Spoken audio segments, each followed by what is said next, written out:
입니다. 사랑하고 축복합니다. 반갑습니다. 사랑하고 축복합니다. 제가 설교를 시작하면서 영국의 화가인 존 에버렛 밀레이가 그린 두 개의 그림을 여러분들에게 좀 소개해 드리려고 합니다. PPT를 좀 보여주시죠. 첫 번째 여러분들이 보고 계신 그림은 이 1862년에 5살 된 딸 아이를 그린 그림입니다. 이 그림을 잘 보시면 이 아이가 옷을 잘 차려 입고 있죠. 그리고 이 초롱초롱한 이 눈망울로 약간은 긴장된 모습으로 앞을 주시해서 보면서 무엇인가를 이렇게 열심히 듣고 있는 듯한 그런 모습입니다. 여러분, 이 그림의 제목이 뭘까요? 갑자기 뜬금없이 그림 한 장 보여주고 이 그림의 제목을 맞춰봐라 라고 얘기하니까 어려우실 수 있을 것 같은데요. 여러분, 이 그림을 보시면 이 아이의 그림에 여러분들 화면에 왼편인가요? 오른편에 이렇게 조그만 책이 놓여 있는 거 보이십니까? 조그만 책이 옆에 놓여 있는데 이 책이 성경책입니다. 여러분, 옆에 어린아이가 옆에 이 성경책이 놓여 있는 이 장소가 어딜까요? 교회이죠. 그럼 이 아이는 지금 뭐 하고 있는 걸까요? 교회에서 예배드리고 있는 것이죠. 이 그림의 제목은요, 나의 첫 설교라고 하는 제목의 그림입니다. 이 화가가요, 5살 된 이 딸을 데리고 처음 교회 가서 이 아이가 목사님의 설교를 처음 듣는 그 장면을 그림으로 그린 것이에요.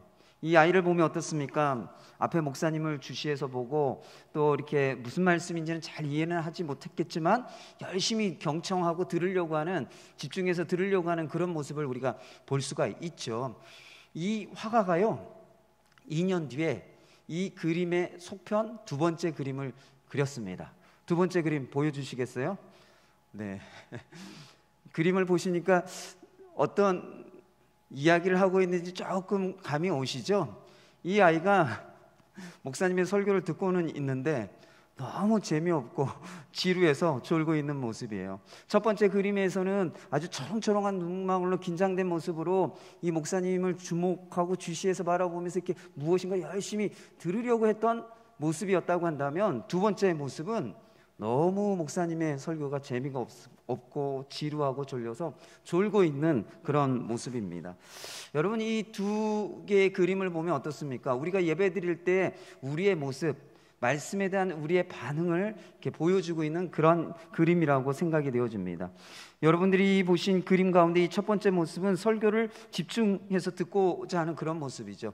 이런 사람들은 어떤 모습일까요? 어떤 말씀에 대해서 어떤 태도를 가지고 있을까요? 말씀에 대해서 관심을 가지고 또 말씀에 대해서 긍정적으로 반응하면서 말씀을 수용하고자 하는 그런 사람들의 모습이라고 할 수 있겠죠. 두 번째 모습은 어떻습니까? 지루하고 재미없고 졸려하는 이런 모습을 가진 사람들은 어떤 모습일까요? 어떻게 말씀에 대해서 반응할까요? 말씀에 대해서 관심이 없거나 말씀을 거부하는 그런 사람들의 모습이 아마 이늘 졸고 있는, 지루해서 재미없게 설교를 듣고 졸고 있는 사람들의 모습일 것입니다. 오늘 본문 말씀을 보면 사울이 전한 이 말씀을 들은 사람 중에 이러한 두 가지 모습과 반응을 보인 사람들이 있었다라고 하는 것입니다. 그래서 바울의 설교를 들은 사람들의 이 두 가지 모습과 반응을 살펴보면서 우리가 말씀에 대해서 어떻게 반응하는 것이 올바른 반응인지를 살펴보고 또 우리에게 주시는 하나님의 말씀을 함께 나누고자 합니다. 첫 번째로 42절과 43절 말씀을 보면 바울의 설교를 듣고 말씀에 대해서 긍정적으로 반응하며 말씀을 수용했던 사람들이 있었습니다. 바울이 설교를 마치고 바나바와 함께 회당에서 나오려고 할 때 설교를 들은 유대인들과 유대교에 입교한 경건한 이방인들이 다음 주 안식일에도 오늘 전한 그 말씀을 다시 한번 전해달라고 요청을 했습니다. 그리고 이 회당 모임이 끝난 이후에 많은 유대인들과 이 경건한 이방인들이 바울에게 찾아와서 바울과 이 얘기를 나누고 바울과 이 바나바를 따랐습니다. 그런데 오늘 이 말씀을 보면 그들이 이 바울의 설교를 듣고서 말씀을 긍정적으로 수용하고 있는 모습을 보여주죠. 이렇게 긍정적으로 말씀을 수용했던 이유가 뭘까요?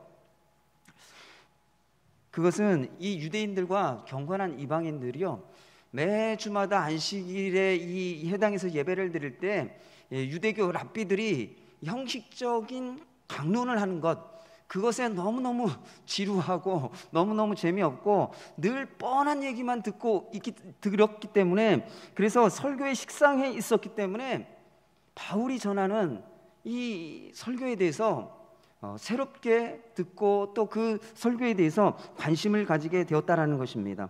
바울의 설교는 이스라엘의 역사를 정말 간략하게 잘 정리해서 일목요연하게 잘 정리해서 전했던 설교입니다.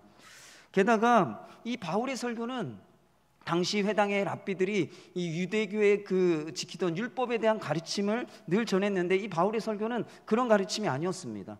예수님의 죽으심과 부활에 대한 새로운 가르침이었죠. 그래서 회당의 유대인들과 경건한 이방인들은 이전에 들어보지 못한 새로운 사도 바울의 이 설교를 듣고서 새로운 가르침에 대한 재미와 감동을 받았던 것입니다. 그것을 다르게 얘기하면 새로운 것을 듣고 알게 되면서 지적인 만족을 경험하게 되었다라는 것입니다. 그래서 유대인들과 경건한 이방인들이 바울에게 다음 안식일에도 이러한 말씀, 새로운 말씀을 다시 한번 전해달라고 요청했던 것이죠. 그러나 43절 말씀을 보면 이 바울과 바나바가 이 유대인들과 경건한 이방인들과 이야기를 나눈 이후에 이렇게 얘기를 합니다. 하나님의 은혜 가운데 있으라 라고 얘기를 해요.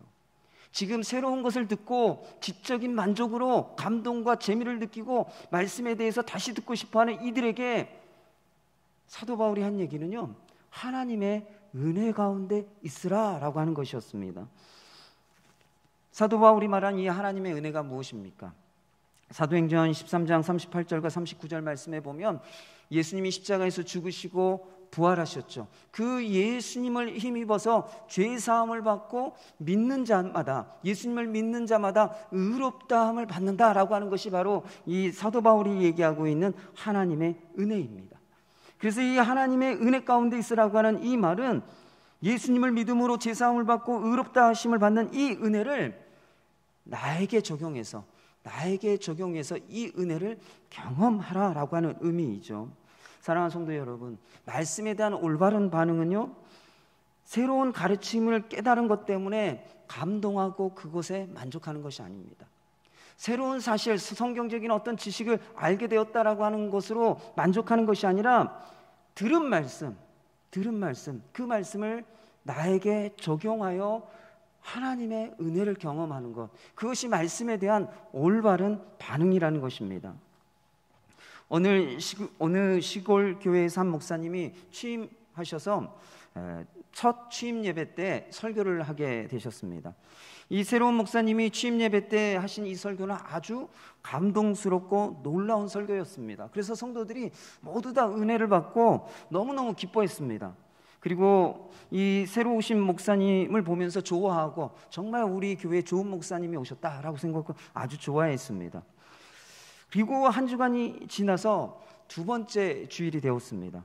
성도들이 새로 오신 목사님의 설교를 듣는데 그 목사님이 하신 그 설교는 취임 예배 때 하셨던 그 설교를 똑같이 하는 것이었습니다. 성도들이 이상하게 생각하기 시작했습니다. 그래서 지난 주일에 하신 그 설교를 목사님이 잊어버리고 또 하시나 보다. 또 어떤 사람은 목사님이 너무 바쁘셔갖고 설교 원고를 잘못 챙기시는 바람에 착각하셔서 이렇게 잘못 설교를 하고 계시는구나 라고 생각하고 목사님을 이해하고 넘어갔습니다. 그런데 세 번째 주일이 되었습니다. 새로 오신 목사님이 또 똑같은 설교를 하시는 것이었습니다. 성도들이 그때부터 술렁술렁거리고 수근거리기 시작합니다. 우리가 목사님을 모셔왔는데 단단히 잘못 모셔온 것 같다. 잘못된 목사님을 모셔온 것 같다. 사람들이 수근수근거리기 시작했습니다. 이때 한 성도가 용기를 내어서 이 목사님께 찾아가서 이렇게 물었습니다. 목사님은 언제 새로운 설교를 시작하실 겁니까? 이 질문에 목사님이 이렇게 대답을 하셨습니다. 여러분들이 이 말씀을 정말로 삶 속에 적용할 그때 저는 새로운 설교를 시작할 것입니다. 사랑하는 성도 여러분, 말씀에 대한 올바른 반응은요, 말씀을 듣고 감동을 받았다, 말씀을 듣고 만족했다. 이것이 말씀에 대한 올바른 반응이 아니라는 것입니다.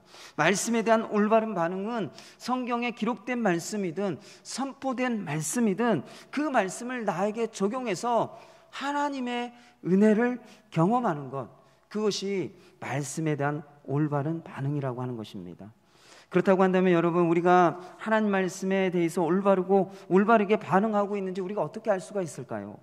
우리가 읽고 들은 그 말씀을 나에게 정말 잘 적용하고 있고 내가 하나님의 은혜를 경험하며 살아가고 있다라고 하는 것을 우리가 어떻게 알 수가 있을까요? 오늘 44절 말씀에 보면 이 다음 안식일이 되어서 바울이 전하는 하나님의 말씀, 이 복음을 듣기 위해서 많은 사람들이 회당에 모여들었습니다. 유대인들이 그것을 보고 시기하여 바울이 말하는 것을 반대하고 비방했습니다. 그래서 이 유대인들이 복음을 받아들이지 않게 되죠. 그래서 사도 바울은 이 유대인들에게 복음을 전하는 것이 아니라 하나님께서 그의 발걸음을 이방인들에게로 복음을 전하도록 옮기신다라고 생각하고 이방인들에게 구원의 복음을 전하겠다고 선포했습니다. 48절 말씀을 보면 이방인들이 그러한 바울의 말을 듣고 기뻐하고 하나님의 말씀을 찬송하고 영생을 주시기로 작정된 자는 다 믿었다라고 말하고 있죠. 그것은 이방인들이 사도 바울이 선포한 말을 듣고서 사도 바울이 전하는 그 구원의 복음을 자신들에게 적용했다라고 하는 것을 말하는 것입니다. 그래서 바울이 하는 말을 듣고 기뻐하고 또 하나님의 말씀을 가지고 찬양하고 찬송하고 또 무엇보다도 구원에 대한 믿음을 가질 수 있었던 것이죠. 사랑하는 성도 여러분, 우리가 이것을 통해서 알 수 있는 것은 우리가 기록된 말씀이든 선포된 말씀이든 그 말씀을 나에게 적용할 때 그 말씀이 은혜가 되고 또 그 말씀, 그 은혜로 말미암아 우리에게 기쁨과 찬송과 믿음이 생겨난다라고 하는 것을 말하고 있는 것입니다. 그래서 우리가 말씀에 대한 올바른 반응은요, 새로운 말씀을 들었기 때문에 무엇인가를 깨달았기 때문에 감동이 오고 그냥 단순히 그 새로운 것을 알았다라고 하는 그런 지적인 만족에 머물러 있는 것이 아니라 들은 그 말씀을 내게 적용하고 그리고 그 말씀을 통해 하나님의 은혜를 경험하고 또 그 은혜를 경험함으로 말미암아 내 삶 가운데 기쁨이 있고 하나님을 찬양하고 내 믿음이 자라나는 것, 그것이 말씀에 대한 올바른 반응이라고 하는 것입니다.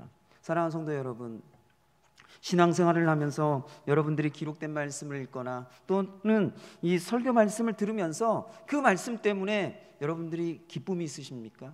또 그 말씀 때문에 하나님을 찬양하게 되셨습니까? 또는 그 말씀 때문에 여러분들이 믿음이 자라나고 있습니까? 만약 여러분들이 그렇지 않다고 한다면 여러분들은 말씀을 읽고 듣고 있는 그것은 어쩌면 자기 위안을 위한, 자기 만족을 위해서 읽고 있는 말씀인지도 모른다는 것입니다. 사랑하는 성도 여러분, 읽고 들은 그 말씀마다 나 자신에게 적용하시기를 바랍니다. 그리고 그 말씀을 통해서 하나님이 주시는 크신 은혜를 경험하시기를 바랍니다. 그리고 그 말씀으로 인한 기쁨, 그리고 찬송, 믿음이 여러분들 가운데 넘쳐나는 우리 믿음의 성도님들 되시기를 축원합니다. 바울의 설교를 들은 사람들 중에 말씀에 대해서 부정적으로 반응하며 거부했던 사람들이 있었습니다. 44절 말씀을 보면 바울에 대한 소문을 듣고서 그 다음 안식일에 바울이 전하는 하나님의 말씀, 즉 복음을 듣고자 수많은 성도들이, 수많은 사람들이 이 회당에 모여들었습니다. 유대인들이 이 바울의 설교를 듣기 위해서 이 모인 무리들을 보고서 시기가 가득하여 바울이 말하는 것, 즉 복음을 반박하고 비방했습니다. 사랑하는 성도 여러분, 왜 유대인들은 바울이 전하는 이 복음을 반박하고 비방했을까요? 또 왜 유대인들은 바울을 시기하는 마음을 가진 그 이유가 무엇이었을까요? 또 바울을 시기했던 유대인들은 도대체 어떤 사람들이었을까요? 여러분, 이 국어사전을 보면 이 시기라고 하는 말을 이렇게 정의하고 있습니다. 시기는 남이 잘 되는 것을 샘내고 미워하는 것이라고 정의하고 있어요. 여러분, 우리가 언제 어떤 사람에게 이 시기심을 가지게 될까요? 요즘 시즌이 2022년 카타르 월드컵이 계속 진행되고 있죠. 이제 8강전이 이제 계속 진행되고 있는데, 여러분들이 잘 아시는 것처럼 또 보신 것처럼 우리 한국 축구 국가대표팀이 16강에 진출하지 않았습니까? 그러나 이 세계 1위 브라질과 이렇게 져서 비록 8강에 가지는 못했지만 우리 축구 대표팀이 굉장히 선전했죠. 16강이 참 그 올라가기 어려운 그런 과정들을 잘 통과하고, 또 이 과정들이 나쁘지 않았죠. 경기력도 나쁘지 않았고, 그리고 선수들도 정말 열심히 최선을 다했기 때문에 비록 8강에 가지 못하고 8강에서 떨어지긴 했지만 선수들을 칭찬하고 격려하고 있는 것이 요즘 사회 분위기입니다. 그런데 또 우리나라 말고도 16강에 올라갔지만 8강에서 탈락한 또 다른 팀이 있죠. 누가 있죠? 우리 이웃나라 일본. 일본도 여러분들이 잘 아시는 것처럼 크로아티아와 이렇게 무승부, 승부차기에서 져서 아깝게 이 8강에서 탈락하고 말았습니다. 여러분, 제가 왜 이야기를 하는가 하면요, 이 한국과 일본이 16강에 올라갔지만 8강 진출에 실패한 이후에 일본 언론에서요, 한국 축구에 대해서 평가한 내용이 이렇게 인터넷에 기사로 올라왔어요. 제가 그 얘기를 해드리려고 지금 좀 길게 장황하게 설명을 했습니다. 이 일본 언론, 이 스포르티바라고 하는 곳에서요, 한국 축구에 대해서 3가지를 평가를 했습니다. 첫 번째로는 한국 축구는 매우 단조롭고 지루하다. 이 손흥민과 같은 훌륭한 선수가 있음에도 불구하고 효과적으로 사용하지 못했다라고 한 가지를 지적했습니다. 또 두 번째 지적한 건요, 극적인 결말로 최고의 결과를 얻었지만 조별리그의 내용은 별로 그렇게 좋지 않았다. 우리가 이 16강 가기 위해서 조별리그 3게임을 하지 않았습니까? 근데 그 3게임의 경기 내용을 보면 신통치 않았다라는 거예요. 그리고 세 번째 평가는요, 일본은 조별리그에서 이 스페인과 독일을 꺾지 않았습니까? 그래서 일본 축구는 세계 레벨에 근접했다. 그러나 한국 축구는 16강에 턱걸이로 합류했다. 그리고 정말 운이 좋아서, 한국 축구는 운이 좋아서 16강에 올라간 거다. 이렇게 평가를 했어요, 여러분. 여러분, 이 3가지 평가를 보면 어떻습니까? 한국 축구에 대해서 굉장히 부정적으로 평가하고 있죠.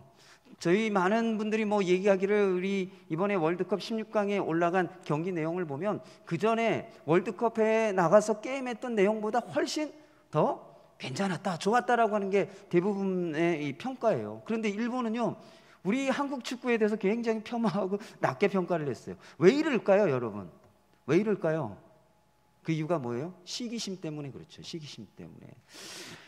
여러분, 이 한국과 일본은 가장 가까운 나라이죠. 역사적으로 참 얽히고 설킨 게 많은 나라이죠. 그러다 보니까 이 한국과 일본은 여러 가지 면에서 참 많은 비교를 하게 됩니다.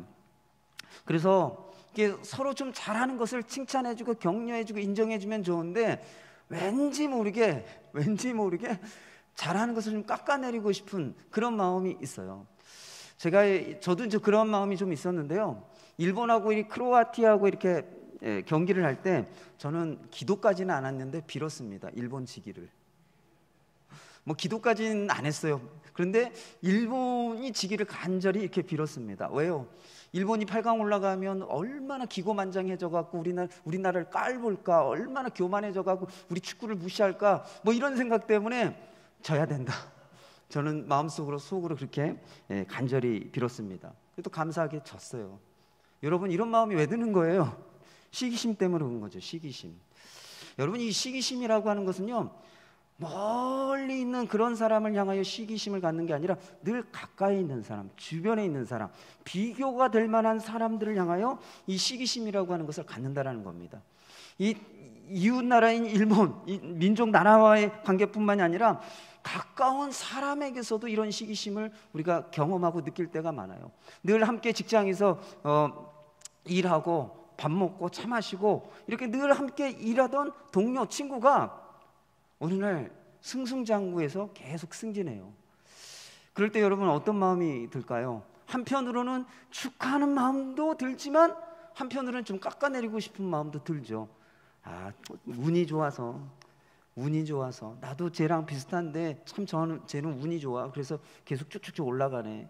뭐 그리고 또 나보다 조금 못하는 친구인데 어떻게 뒷 배경이 좋아서 쭉쭉쭉쭉 올라가네. 뭐 이런 생각을 하면서 이렇게 가까이 있는 사람, 친한 사람, 늘 함께하는 사람이지만 잘 되는 것을 보면 이 깎아내리고 싶은 이 시기심이 우리에게 있죠. 여러분, 이 시기심이라고 하는 것은요, 절대 남모르는 사람, 멀리 있는 사람들에게 느끼는 것이 아니라 가장 가까이에 있어서 자신과 비교할 만한 사람, 그런 사람들에게 시기심을 느낀다라는 거예요. 여러분, 유대인들이 바울을 시기했습니다.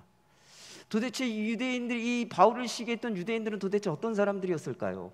이 바울과 비교가 될 만한 사람들이었겠죠. 바울과 어떤 면에서 비교가 될 만한 사람들이었을까요? 바울처럼 말씀을 가르치는 유대인들이었어요. 그 유대교 회당의 랍비들이었던 것이죠. 이들이 바울처럼 이 평소에 회당에서 설교하는 그런 위치에 있던 그런 사람들이었습니다. 그들이 평소에 설교할 때는 무리들이 자신들의 설교를 듣기 위해서 인산인해를 이룬 적이 별로 없어요. 지루하고 재미없는 설교라고 생각하고 늘 뻔한 설교라고 생각해서 별로 관심 있게 귀담아 듣지 않던 사람들이었습니다. 그런데 어느 지역에서 바울이라고 하는 이 사람이 와서 설교를 하는데, 그 설교를 듣고서 사람들이 다 재미있다, 감동이 된다, 은혜가 된다라고 하며 그 소문이 나서 수많은 사람들이 회당에 몰려 들어왔어요. 이걸 보고 있던 이 유대교 랍비들이 어떤 생각을 가졌을까요? 시기하는 마음이 들었겠죠. 그뿐만이 아니라 이 유대인들은 늘 이 모세의 율법을 가르치고 또 율법을 통해서 의롭게 된다라고 하는 걸 가르쳤습니다. 그런데 이 사도 바울은요, 율법으로 의롭게 되는 것이 아니라 예수님을 믿음으로 제사함을 받고 의롭게 된다라고 하는 이 바리새인들이나 아니면 유대교 율법 학자들, 랍비들이 가르쳤던 가르침과는 전혀 다른 가르침을 가르쳤어요. 그러다 보니까 이 회당에서 말씀을 가르치던 이 사람들은 이 바울의 가르침 때문에 권위가 점점 떨어지는 거예요. 그리고 영향력이 점점 떨어지는 거죠. 그러다 보니까 이 바울에 대해서 시기하는 마음을 가지게 되었다는 것입니다. 이 시기하는 마음 때문에 바울이 전하는 그 복음, 예수님을 믿음으로 말미암아 죄사함을 받고 의롭게 된다라고 하는 이 하나님의 은혜에 대해서 이 유대인들은 관심을 가지지 않았다라는 것이에요. 오히려 그 은혜의 말씀에 대해서 반대하고 반박하고 비방했다라고 말하고 있습니다. 그들은 설교를 듣기 위해서 많은 사람들이 모여든 상황, 그리고 자신들보다 인기가 있고 자신들보다 영향력이 커지는 바울에게 관심을 두었던 것이죠. 그래서 유대인들은 바울이 말하는 것을 반박하고 비방했습니다. 또 50절 말씀을 보면 이 시기가 가득했던 유대인들은 이 권력자들을 선동해서 바울과 바나바를 박해하고 내쫓게 만들었다라고 말하고 있습니다. 시기가 가득했던 유대인들은 바울의 설교를 들었지만 그들은 말씀에 반응하는 자들이 아니었다는 것이죠. 상황과 사람에 따라 반응하는 자들이었던 것을 볼 수가 있습니다. 성경을 보면 상황과 사람에 따라 반응하기 때문에 말씀을 거부하고 또 말씀을 반대하고 비방했던 경우를 우리가 성경에서 찾아볼 수가 있습니다. 사도행전 5장을 보면 사도들을 통해서 많은 기적이 일어나고 놀라운 일들이 일어났습니다. 그래서 예루살렘 주변에 있던 수많은 병자들과 귀신 들려 고통당하던 사람들이 사도들을 찾아왔어요. 그리고 사도들이 다 고쳐주었습니다. 유대 종교 지도자들이었던 대제사장과 이 사두개파 사람들이 이런 일들이 벌어지고 있는 것을 보게 되었습니다. 알게 되었습니다. 그리고 사도들이 전하는 복음에 대해서 듣게 되었습니다. 그리고 사도들이 행하는 놀라운 기적과 놀라운 그 일들을 보게 되었습니다. 그러나 그들은 사도들이 전하는 복음의 말씀에 관심이 없었습니다. 그 이유가 무엇입니까? 이 유대교 종교 지도자들은 많은 사람들이 사도들을 따르고 또 사도들의 인기가 올라가고 영향이 커져가는 것을 보게 되었죠. 그래서 사도행전 5장 17절에서 18절 말씀에 보면 유대교 종교 지도자들이 마음에 시기가 가득하여 사도들을 붙잡아 감옥에 가두었다라고 말하고 있습니다. 요한복음 11장을 보면 예수님이 죽은 나사로를 살리시죠. 이 일을 본 사람들이 바리새인들에게 예수님이 행한 그 놀라운 일들을 알렸습니다. 그러자 이 종교 지도자들이 산헤드린 공회를 소집합니다. 그리고 그들이 이런 생각을 합니다. 예수님을 이대로 그냥 내버려 두면 많은 사람들이 예수님을 믿고 따를 것이기 때문에 자신들의 종교적인 영향력과 기득권이 사라지게 될 것이다 라고 생각을 합니다. 그리고 그때부터 예수님을 죽이기로 모의하기 시작했습니다. 마태복음 26장을 보면 이 유대 종교 지도자들이 예수님을 붙잡아 산헤드린 공회에서 신문하고 로마 총독 빌라도에게 넘겨서 예수님을 십자가에 못 박도록 요구했습니다. 마태복음 27장 18절 말씀을 보면 이 로마 총독 빌라도가 유대 종교 지도자들이 예수님을 시기하여 자기에게 넘겨준 것을 알았다라고 말하고 있습니다. 여러분, 유대 종교 지도자들이 어떤 사람들입니까? 그들은 구약 성경의 이 모세의 율법과 선지자의 글에 대해서 어느 누구보다도 잘 알고 있는 사람들이었죠. 그러나 그들은 예수님의 말씀을 듣고 기적을 보면서도 예수님을 시기하는 마음 때문에 이 구약 성경에 예수님에 대해서 예언하고 있는, 메시아에 대해서 예언하고 있는 그 말씀 그대로 예수님이 메시아다라고 하는 것을 알아보지 못했다라는 것입니다. 여러분, 그 이유가 무엇입니까? 그것은 그들이 말씀에 따라 반응하는 것이 아니라 상황과 사람에 따라 반응하여 시기하는 마음을 가졌기 때문이죠. 사랑하는 성도 여러분, 하나님의 말씀이 아니라 상황과 사람에 따라 먼저 반응하기 시작할 때 우리가 시기하는 마음을 가지게 되고 또 반대와 비방과 같은 온갖 더러운 것들이 우리에게서 나타나기 시작한다는 것입니다.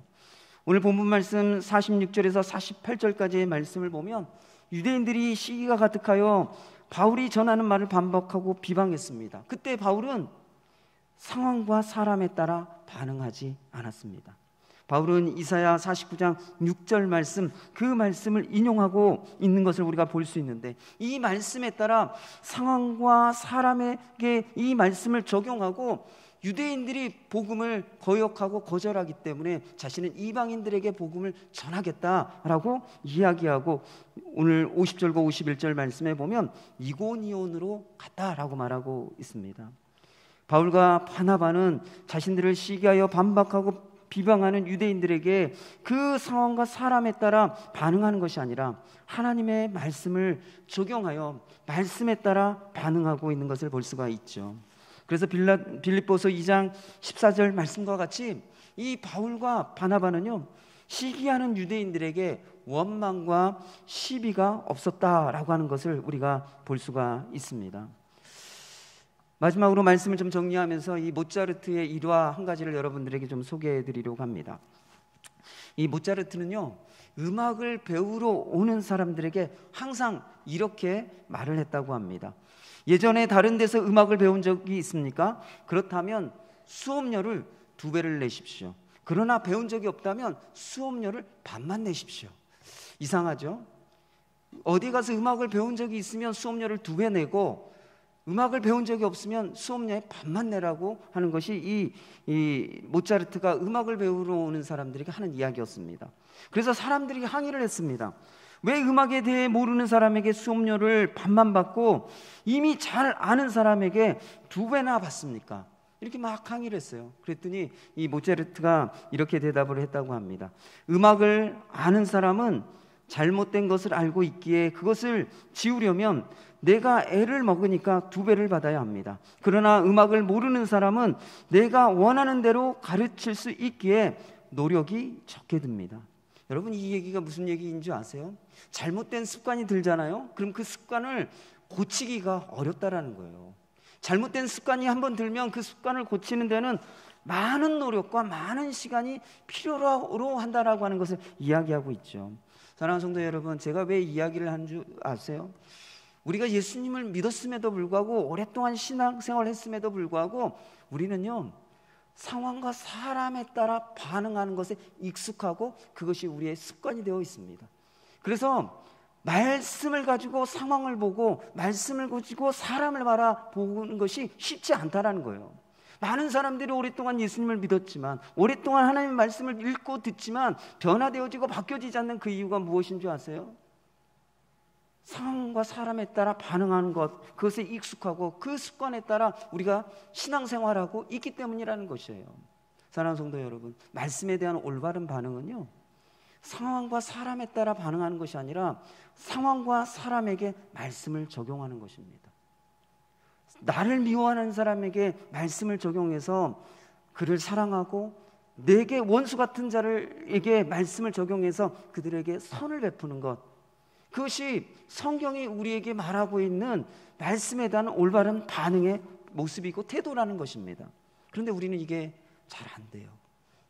나를 미워하는 사람에게는 동일하게 그 사람에 따라 미워하고, 내게 원수로 행하는 자에게 그들에 따라 우리도 동일하게 원수로 대하고 있는 것이 우리의 모습이죠. 사랑하는 성도 여러분, 이러한 잘못된 습관들, 이런 것들을 고치는 것이 쉽지 않다라는 거예요. 어렵다라는 거예요. 많은 노력과 수고와 시간이 필요로 하다라는 겁니다. 성경은 우리에게 얘기하고 있습니다. 상황에 따라 사람에 따라 반응하는 것이 아니라 우리들이 주어진, 우리가 경험하고 있는, 우리 앞에 놓인 그 상황과 사람에 대해서 말씀을 적용하라고 말하고 있어요. 말씀을 적용하고 그 말씀에 따라 행하라고 말하고 있습니다. 그래서 사랑하는 성도 여러분, 우리가 이렇게 잘못된 습관과 익숙해져 있는 잘못된 것으로부터 바꾸고 변하기 위해서는 많은 수고와 노력이 필요하다는 거예요. 훈련이 필요하다는 것입니다. 여러분들이 어떤 상황과 환경에 접하게 될 때, 어떤 사람들을 만나게 될 때 하나님께 기도하십시오. 이 상황 가운데 적용해야 될 말씀이 무엇입니까? 내가 이 사람을 만나고 대하고 있는데 이 사람에 대해서 적용하고 또 그 말씀에 따라 행해야 될 그 말씀이 무엇입니까? 성령님 가르쳐 주십시오. 알려주십시오. 깨닫게 해주십시오. 들을 수 있게 해주십시오. 그리고 하나님이 주시고 성령께서 깨닫게 해주신 말씀을 여러분의 상황과 사람들에게 적용하시기 바랍니다. 그리고 그 말씀에 따라 반응하는 것, 그것이 말씀에 따라 말씀에 대한 올바른 반응이라는 것이에요. 사랑하는 성도 여러분, 상황과 사람에 따라 반응하는 것이 아니라 성령께서 도와주셔서 상황과 사람에게 말씀을 적용하고 말씀에 따라 반응하는 것을 훈련하는 우리 믿음의 성도님들 되시기를 바랍니다. 그래서 말씀에 대해서 여러분들이 올바른 반응으로 하나님 앞에 올바르고 합당한 모습으로 살아가는 우리 믿음의 성도님들 되시기를 축원합니다. 오늘 두 가지 말씀을 나눴습니다. 첫 번째로는 말씀에 대한 올바른 반응은요, 말씀을 누구에게 적용해요? 나에게 적용하는 것. 그리고 그렇게 하나님의 말씀을 나에게 적용하며 그 말씀 가운데 있는 하나님의 은혜를 경험하는 것이 말씀에 대한 올바른 반응이라는 것입니다. 이렇게 말씀에 대해서 올바르게 반응할 때 우리에게 세 가지에 나타나는 것이 있다고 얘기했어요. 첫 번째로는 기쁨이에요. 기쁨. 두 번째로는 찬송. 세 번째로는 믿음. 이것이 우리가 말씀을 나에게 적용하고 하나님의 은혜를 경험할 때 내게 나타나는 세 가지 현상이라는 것입니다. 또 두 번째 말씀에 대한 올바른 반응은 상황과 사람에 따라 상황과 사람에 따라 반응하는 것이 아니라 상황과 사람에게 말씀을 적용하고 또 그 말씀에 따라 반응하는 것이 올바른 반응이라는 것입니다. 우리가 상황과 사람에 따라 반응하기 시작할 때 우리에게 무엇이 생긴다고요? 오늘 말씀은 시기하는 마음이 생긴다라고 말하고 있습니다. 그리고 그 시기로 인해서 반대와 비방과 같은 더러운 것들이 우리에게 나타나게 될 것이다 라고 말씀하고 있죠. 사랑하는 성도 여러분, 그래서 여러분들이 주어진 상황, 또 여러분들 앞에 놓여 있는 사람들에게 말씀을 적용하고 또 그 말씀에 따라 반응하기 시작할 때 여러분들의 삶 가운데 원망과 시비가 없는 그런 평안한 삶을 살아가는 우리 믿음의 성도들이 되시기를 축원합니다. 이제 우리가 들은 말씀을 가지고 함께 기도하도록 하겠습니다. 여러분들이 말씀을 읽고 들을 때마다 그 말씀을 나에게 적용하고 또 그 말씀을 통해 하나님의 은혜를 경험하게 해달라고 기도하시기 바랍니다. 여러분들 마음 가운데 염려와 근심과 걱정, 두려움이 있습니까? 여러분, 그러한 여러분들에게 하나님의 말씀을 달라고 구하십시오. 그러한 나에게 적용할 수 있는 하나님의 말씀을 주셔서 내 안에 있는 염려와 근심과 두려움을 극복하고 이기며 하나님의 은혜를 경험하게 해달라고 이 시간 기도하시기 바랍니다. 또 두 번째로는 여러분들을 어렵게 하는 상황과 사람이 있습니까? 그렇다면 그 상황과 사람에게 적용할 하나님의 말씀을 주시도록 기도하시기 바랍니다. 그리고 상황과 사람에 따라 반응하는 것이 아니라 말씀을 적용하고 말씀에 따라 반응할 수 있도록 시간 함께 기도하도록 하겠습니다. 기도하겠습니다. 사랑과 은혜가 충만하신 아버지 하나님, 오늘 이 시간 우리가 또 하나님의 말씀을 듣고 또 우리가 말씀 앞에 어떻게 반응하며 살아가야 할지, 어떠한 것이 올바른 반응인지 오늘 이 시간 함께 말씀을 상고했습니다. 주님, 우리가 듣는 말씀, 읽는 말씀, 그 모든 말씀을 내 자신에게 제일 먼저 적용하게 도와주옵소서. 그리고 그 말씀을 통해 하나님의 은혜를 깨닫게 도와주시고 또 그 깨닫고 또 그 말씀을 경험함으로 말미암아 누리게 되는 기쁨과 찬송과 믿음이 우리 성도들의 삶 가운데 넘쳐나도록 주께서 역사해 주시고 함께해 주시길 간절히 소망합니다. 하나님의 은혜를 경험함으로 누리는 그 기쁨, 하늘의 기쁨을 누리게 도와주시고 또 하나님의 그 말씀이 능력 있고 권세가 있는 것을 알고 우리가 그 말씀을 찬송하고 찬양하고 높이는 우리 성도들 되게 도와주시고 또 하나님의 은혜를 경험하면 경험할수록 믿음이 성장하고 자라나는 그러한 은혜가 있게 하여 주시길 간절히 소망합니다. 또한 우리 성도들이 어려운 상황과 또 어렵게 하는 사람들을 만나게 됩니다. 그럴 때마다 그 상황과 사람에 따라 반응하는 것이 아니라 그 상황과 사람에게 하나님의 말씀을 적용할 수 있도록 하나님의 말씀을 주십시오.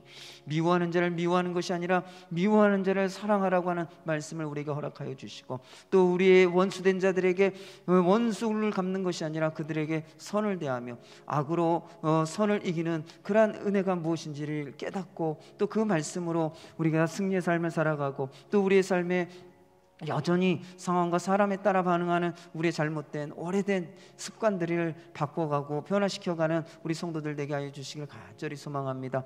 오늘도 하나님의 말씀에 온전한 반응으로 또 하나님 앞에 삶을 살아가는 우리 모든 성도들 되게 하여 주옵소서. 주님 감사합니다. 늘 우리에게 주께서 말씀하시고 늘 우리가 주의 말씀을 듣습니다. 그러나 우리가 변화되지 않습니다. 달라지지 않습니다. 성장하지 않습니다. 자라지 않습니다.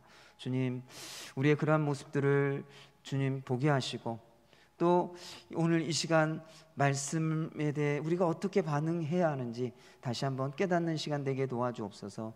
우리 모든 성도들에게 각자 그 각자의 사람들에게 필요한 하나님의 말씀을 허락하여 주시고 또 그 말씀을 통해 하나님의 은혜를 경험하게 하시고 또 그 말씀으로 인한 기쁨과 찬송과 믿음이 생겨나는 은혜가 있게 하여 주시기를 간절히 소망합니다. 또한 주님, 우리의 어려운 상황과 우리를 어렵게 하는 사람들에 대해 하나님께서 말씀하시는 줄 압니다. 그 말씀을 적용하고 또 그 말씀에 따라 우리가 살아갈 때 원망과 시비가 없이 살아갈 수 있는 평안한 삶을 살아가는 우리 모든 성도들 되게 하여 주옵소서. 말씀의 올바른 반응을 통해 계속해서 우리 성도들의 삶이 변화되어지고 그리스도의 장성한 분량에까지 이룰 수 있는 우리 주님을 닮아가는 우리 성도들 되게 하여 주옵소서. 감사드리고 이 모든 말씀 예수님의 이름으로 기도드립니다. 아멘.